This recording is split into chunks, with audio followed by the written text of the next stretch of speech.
गोटे opera पार्टीर truck जड़े bike चालक युवक उपरे माड़ी जाइथिले मध्य सौभाग्यवशत युवकर जीवन बंची जाइछि। तेबे ट्रक्र चका तले बाइकटी पशि जाई भांगिरुजी चूरमार हो जाइछि।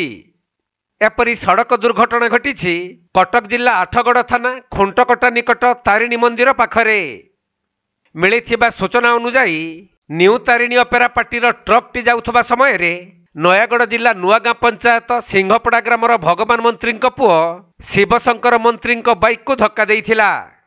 एपरिकी बाइकटी ट्रक्र चका तले रही जाइथिबा बेले सौभाग्यवशत शिवशंकर जीवन बंची जाई से अति गुरुतर होइथिले। तेणु स्थानीय लोक माने तांको उद्धार करी आठगड़ मेडिकल रे भर्ती करिथिबा जଣା पड़िछि। ता मोबाइल अछि गोटे पिला धरे आगे जाई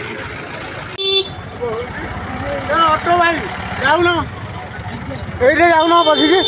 कटक जिला प्रतिनिधि राजेश कुमार साहू रिपोर्ट, कोणार्क लाइव।